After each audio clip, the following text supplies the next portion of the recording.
Salam NKRI, teman-teman semuanya. Penampilan Gibran yang memukau dan cerdas dalam debat cawapres membuat para netizen dan masyarakat lainnya terkesima. Seakan-akan mereka tak percaya. Gibran yang selama ini irit bicaranya dinarasikan sebagai orang yang tak bisa apa-apa, planga-plongo. Ternyata sangat berkualitas dan ciamik. Dia mampu membalikkan keadaan. Pasca debat, banyak netizen mengapresiasi positif.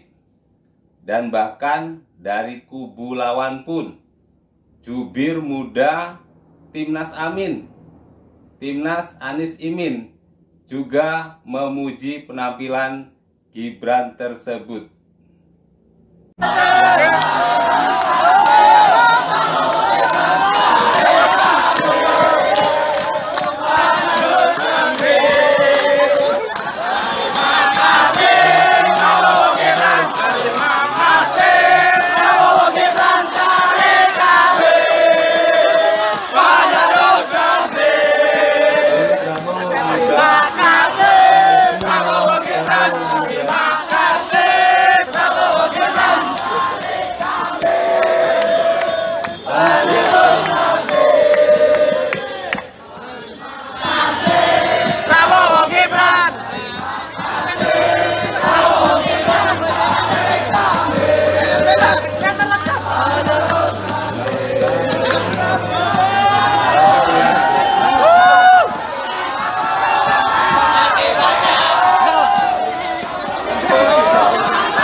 Tidak lama lagi di Indonesia ini akan ada sejarah baru. Sejarah anak muda yang menjadi wakil presiden di Indonesia ini. Terutama anak muda wali kota Solo bisa mengalahkan mantan-mantan gubernur yang katanya orang hebat dan katanya orang pintar, tapi dikalahkan dengan wali kota. Para gubernur. Dan juga kemarin ada yang menghina bahwa Mas Gibran itu orangnya tidak tahu apa-apa, nggak bisa berdebat, anaknya pelongo-pelongo.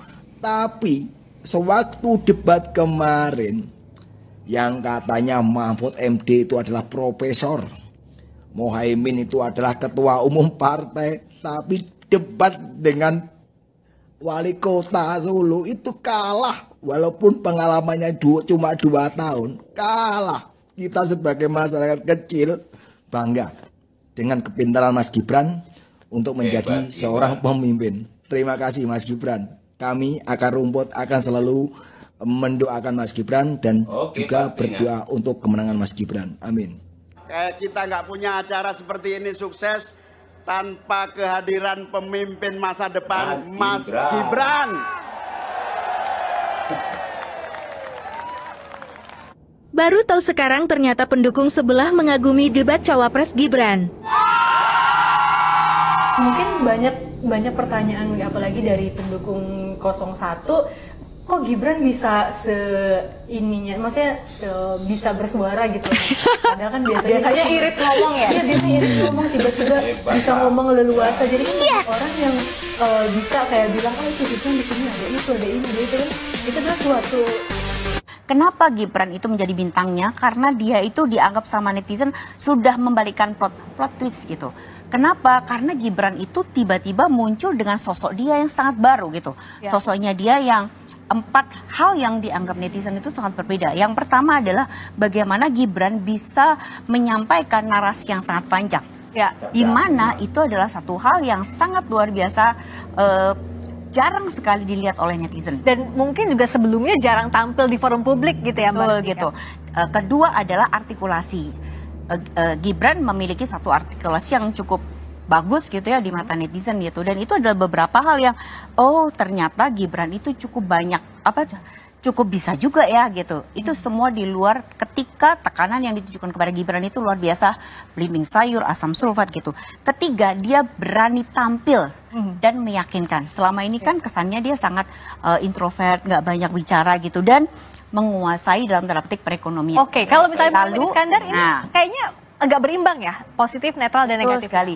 Jadi sebenarnya setiap paslon itu memiliki sisi-sisi positif dan negatif. Masing-masing capres, cawapres. Baik, terima kasih. Enak banget ya Gus ya, jawabnya sambil baca catatan tadi.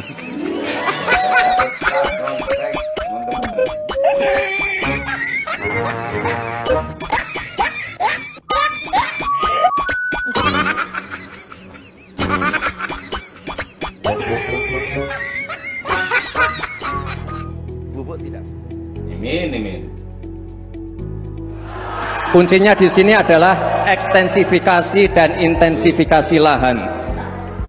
Nuh, katanya tidak menjawab pertanyaan, tapi Gus Muhaimin malah ngomongin pemerataan pembangunan. Itu kan tadi yang saya omongin, Gus. Pemerataan pembangunan yang tidak lagi Jawa sentris, harus Indonesia sentris. Pembangunan IKN sebagai simbol transformasi pembangunan Indonesia, Papua, dan lain-lain. Itu kan tadi udah saya jawab. Intinya sekali lagi, pembangunan tidak boleh lagi Jawa sentris, harus lebih memperhatikan masyarakat terutama yang ada di luar Jawa biar bisa merasakan akses konektivitas yang lebih baik lagi, menurunkan inflasi, menurunkan Gini rasio, meningkatkan peluang kerja, menumbuhkan titik pertumbuhan ekonomi baru. Itu tadi kan udah saya jawab, Gus. Mungkin Gus Muhaimin juga tidak paham dengan pertanyaan yang diberikan ke saya. Mungkin itu kan dapat contekan itu dari Pak Tom Lembong mungkin ya. Terima kasih. Masih ada waktu, Pak Gibran? Cukup? Tenang. Ini agak aneh ya. Yang sering ngomongin LFP itu tim sesnya, tapi cawapresnya nggak paham LFP itu apa. Kan aneh. Sering bicara LFP, lithium ferrofosfat. Tesla nggak pakai nikel. Ini kan kebohongan publik, mohon maaf. Tesla itu pakai nikel, Pak. Saya nggak tahu ya, Pak Tom Lembong dan tim sesnya sering nggak diskusi dengan cawapresnya. Masa cawapresnya nggak paham? Aneh loh. Gus Muhaimin ini lucu ya. Menanyakan masalah lingkungan hidup, tapi itu kok pakai botol-botol plastik itu. Padahal saya, Pak Ganjar, Prof Mahfud pakai botol kaca. Itu gimana itu komitmennya? Botol plastik semua itu. Tapi nggak apa-apa. Kita kembali lagi ke topik ya. Intinya di sini kita sudah berkomitmen untuk yang namanya pembangunan tidak boleh lagi Jawa sentris. Harus mulai Indonesia sentris. Kemarin Gus Muhaimin menolak IKN. Tidak apa-apa. Akan kita lanjutkan dan akan kita perkuat IKN itu. Sekali lagi, yang namanya pembangunan yang masif harus memperhatikan aspek lingkungan, sosial, dan keberlanjutannya. Mari kita rapatkan barisan untuk kemenangan Prabowo Gibran 1 putaran. Salam 2 jari. Hurrah!